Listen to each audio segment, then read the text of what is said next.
ለሀቅ የምትቆም እኔ እንጃ እሷ ተጫወቱባት ምናምን ብላ ሲኬድ እሷ ግን ዛሬ አምልጣ የእሷንም ህይወት አትርፋ የኪራንም ህይወት አተረፈች። ይችን ጀግናና ጎበዝ ሴት ታዲያ ምን ብለን እንሰይማታል? ወይኔ ደስ ሲል እና በጣም ነው ደስ ያለኝ።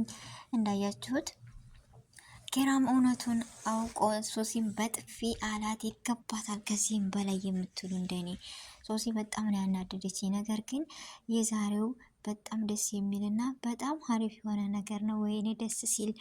በመጀመሪያ አሰላሙ አለይኩም ወራህመቱላሂ ወበረካቱ። ደህና የተከበራችሁ ውድ ቻናሌ ቤተሰቦች እንዴት ናችሁ? ደህና ናችሁ? ከኔ ጋር አልሐምዱሊላህ። እንደውም ክርስቲያኖች ወንድሞቼ ሰላም ብያለሁ። በያለንበት የዓለም ዳርቻ ሰላማችን ይብዛ። አላህ ሀገራችንን ሰላሟን፣ አንድነቷን፣ መተሳሰብ፣ መከባበርን ይመልስልን እያልኩኝ ለዚህ ቤት አዲስ የሆናችሁ ደግሞ ሰብስክራይብ ማድረጋችሁን እንዳትረሱ፣ አይከፈልበትም። የመዳም ቅመሞችዬ አሳድጉኝ እላለሁ። አስተያየትና ላይክ ሸር ያደረጋችሁ ደግሞ ነባር ቤተሰቦች ሁሌም ከጎኔ ስለነበራችሁ ከልብ አመሰግናለሁ። እና ዛሬ እንደመጣሁት ክፍል 29 የጽናት ድራማ በጉጉትና በተስፋ የምንጠብቀው ተለቋል። ሲለቀቅ እንዳያችሁት ጽናት ያለችበት ሁኔታ አስጊ ሁኔታና ያላሰብን ያልተጨነቅን አልነበረም። ለምን? ጽናትን ስለምንወዳት ጎበዝና ጠንካራ የዋህ ለሀቅ የምትኖር የገጠር ልጅ ለእኛ ተምሳሌት የሆነችዋ ጽናት አሳስባና አስጨንቃን ነበረ። ዛሬ ተለቀቀ ነገ እያልን በጉጉት እየጠበቅን ዛሬ ላይ ሲለቀቅልን በጣም ደስ በሚል ሁኔታ ነው ያየሁት። እኔ በጣም ደስ ብሎኛል። ለምን ተደሰሽ ወይስ ምንድነው ያስደሰተሽ ልትሉ ትችላላችሁ። የገባችሁ ደግሞ እንደኔ ስትጨነቁ ለነበረ ወይም በጉጉት ስትጠብቁ ለነበረ ደግሞ ትረዳላችሁ። የጽናት ማምለጥ ለእኔ በጣም ደስ ብሎኛል። የራሷን ህይወት አትርፋ የኪራንም ህይወት አተረፈች። እንዳያችሁት አሁንም ሱሲ ልጁ ያንተ አይደለም ብላ ጽናት ስትናገር ልታምን አልቻለችም። ልጁ ያንተ ነው አለች። እኔ እንጃ የሌባ አይነት ደረቅ አለ ሀገሬ ሰው እንዴት ነው የማትመለሰው? እሺ በቃ በትህትና እኮ ብትጠይቅ ሊያግዟት ሊረዷት ይችሉ ነበረ። አይደለም ጽናት ሌሎቹ ነኪራንን አሁን ሁሉ ነመሩ ሊያግዟት ይችላሉ። ታውቃላችሁ ይቺ ሱሲ የምትባል ሴትዮ ምን የሁሉንም ህይወት ብጥብጥብጥ ያደረገች ራስ ወዳድ ሰው ማለት እዚህን ያክል ነው ጨካኝ። ራስ ወዳድነት ምን መጣ? አንዱ ለአንዱ ካልተዛዘነ ምን ያደርጋል ታዲያ? አለ አይደል የራሷን ህይወት ለመሸፈን የራሷን ህይወት ደስተኛ ለማድረግ ስትል ኪራን ልጁ ያንተ ነው ብላ የራሱን ህይወት ብጥብጥብጥ አደረገች። ሁለተኛ ደግሞ ቤቲ ምስኪን እንደዛ ቅጠል ስትል የነበረ ህይወቷን መርዝ ከመጠጣት ድረስ ደርሳለች። ሲቀጥል ጽናትን አሳገተች። የሚገርም ነው። አንድ ለራሷ ህይወት ማትረፍ ስትል ይህን ሁሉ ማድረግ ተገቢ ነው ወይ? ቤተሰቦች እስኪ አይታችሁ ፍረዱ። መጨረሻም የራሴ የግል ሐኪም ቤት ልሂድ እንዳለችው እንዳያችሁት አይ ሁሉም ሊያምኗን ነበረ። ነገር ግን ናሆም አንዱ ካንዱ ይሻላል የሚባለው ጥሩ ጓደኛ ስንይዝ አንዱ ካንዱ ይሻላል እና የራሷ ሐኪም ቤት የመረጠችበት ምክንያትማ የሆነ ቀጠሮ ያስቀመጠችዋል አለ። ትክክል። እኔ በጣም ነው ደስ ያለኝ እንደዚህ ሲል ናሆም ዛሬ በቃ ውል ሰራህ ነው ያልኩት። እኔ ለምን መሰላችሁ እንዳለው የራሷ የተማመነችበት ሐኪም ቤት አለ። ብር ከፍላ ገንዘብ ካለ የማያደርግ የለም። ገንዘብ አይደለ አሁንስ የልጅ ወዶ ሳይሆን ገዶ ያገታት። የታገተችበት ምክንያት እኮ ገንዘብ ስለተከፈለው ነው። እና እንደዛ ሲሆን ማማራጭ የላትም። ኪራ ደግሞ እኔ ደስ ካለች ጽድት ካለ ሐኪም ቤት ሄጄ አስመረመርሻለሁ ስትል ሶሲም እንዳያችሁት አዎ ብላ እውነቱን ተናገረች። ኪራም እንዳያችሁት በጥፊ አጣፏት። ይገባታል።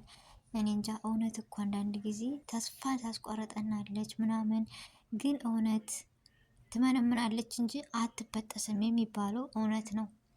እንዳያችሁ ጽናትን በደካማ ጎኗ በብር አለቻት፣ አሳገተቻት፣ ምን አለቻት። ግን እሷ ዛሬ የሰው ህይወትን አተረፈች። ጽናት ማለት በጣም ጥሩና የዋህ መልካም የሆነች ልጅ ነች። ነገር ግን መጨረሻ ላይ የፓስፖርቷ ጉዳይ ሲነጋ ኪሮቤል ለምንድን ነው ግን የሚያይኔ የሆነ በቃ ደስተኛ አይሆንም።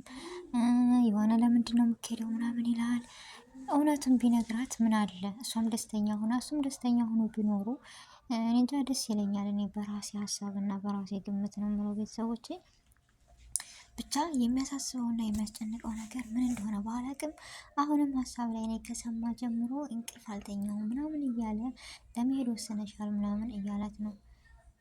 ጽናት ደግሞ መሄድ የምትፈልገውም ሆነ ሁለት ልባ ነች እኮ ልጅቷ። ግን መሄድ የምትፈልገው ምንድን ነው ስታስበው እዚህ ተሳርቼ አይደለም አባቴን ህይወት ለመለወጥ ለራሴ አይሆንልኝም፣ ስለዚህ መሄድ ግዴታ አለብኝ አለች።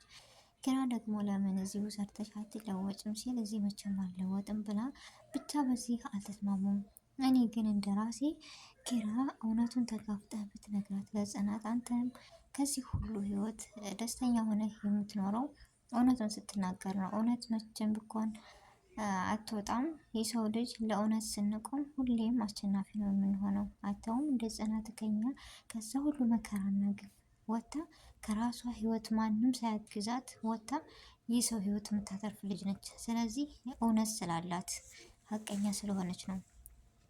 እና እኔ ብዙ ነገሮችን ተማርኩ። በራስ መተማመን እንደዚህ ያደርጋሉ ብዬ በቃ ስራዋ ሁሉ ነገር በጣም ነው ደስ የሚለኝ። ቅንነቷ፣ የዋህነቷ። አሁንም እኮ ቤቲ ብትመጣ እውነት ትመልሳታለህ ወይስ ምንድን ነው ብላ ጠየቀችው። ግን ምን አስባ ነው ጽናት እዚህ ጋር ስትጠይቀው እኔ እሱም እንደዛ ያልሽ ለምንድን ነው አላት። እውነቱን ተጋፍጣ ልትነግረው ስትል የያዛት ነገር አለ። ግን ለምን እውነቱን ተናግረው እፎይ ብለው የሚኖሩበት ህይወት እንደኔ የናፈቀው ካለ እስኪ ሁላችሁም ጽናትና ኪሩቤል እውነቱን አውጥተው ወደ አረብ ሀገር መሄዷን አቁማ በአንድ ይኖሩ። እውነቱን እሷም ሆነች ኪራ ተገላልጸው ደስ ያለ ህይወት ይኖሩ። ምሩና ናሆም እንደዚሁ። ቤቲ ግን ይህን ስትሰማ ምን አይነት ስሜት ወይም ምን አይነት ተመልሳ ወደ ቤት እየሄድ ይሆን ወይስ በጽናት ይቆማል? ኪራ ግምታችሁንና አስተያየታችሁን እንደውም ሀሳባችሁን እስኪ በኮሜንት አሳውቁኝ እላለሁ ቤተሰቦቼ። ምክንያቱም የሁሉም አስተሳሰብ እና የሁሉም አንድነት አንድ አይደለም እና እኔ ይህን ሳስብ እናንተ ደግሞ ሌላ ልታስቡ ትችላላችሁ። ብቻ የሁሉም ሀሳብ አንድ ስላል አይደለም ሀሳባችሁንና ግምታችሁን። እውነት ኪራ ለጽናት እውነቱን ይነግራታል ወይስ ጽናት ለኪራ እውነቱን ትነግረዋለች የሚለውን ነገር ወይስ አንድ ቀን እኮ መውጣቱ አይቀርም። እኔ ወደ አረብ ሀገር አኬድም የሚለውን ነው የያዝኩት። እንግዲህ አላቅም ብቻ የራሴ ግምትና ሀሳብ ነው ቤተሰቦች። የእናንተን ግምትና አስተያየት ደግሞ በኮሜንት አስቀምጡልኝ። ከጎን የሆናችሁ አስተያየትና ላይክ ሸር ያደረጋችሁ ስለምታበረታቱኝ ከልብ ነው የማመሰግነው ውድ ቤተሰቦቼ። የዛሬው የነበረኝ ቆይታ ይሄን ይመስል ነበረ። በአዲስ ቪዲዮና በአዲስ ነገር እስከምንገናኝ ድረስ ቪዲዮን ከወደዳችሁት ላይክ ሸር ማድረጋችሁን እንዳትረሱ። በያለንበት የዓለም ዳርቻ ሰላማችን ይብዛ። አሰላሙ አለይኩም ወረህመቱላሂ ወበረካቱ።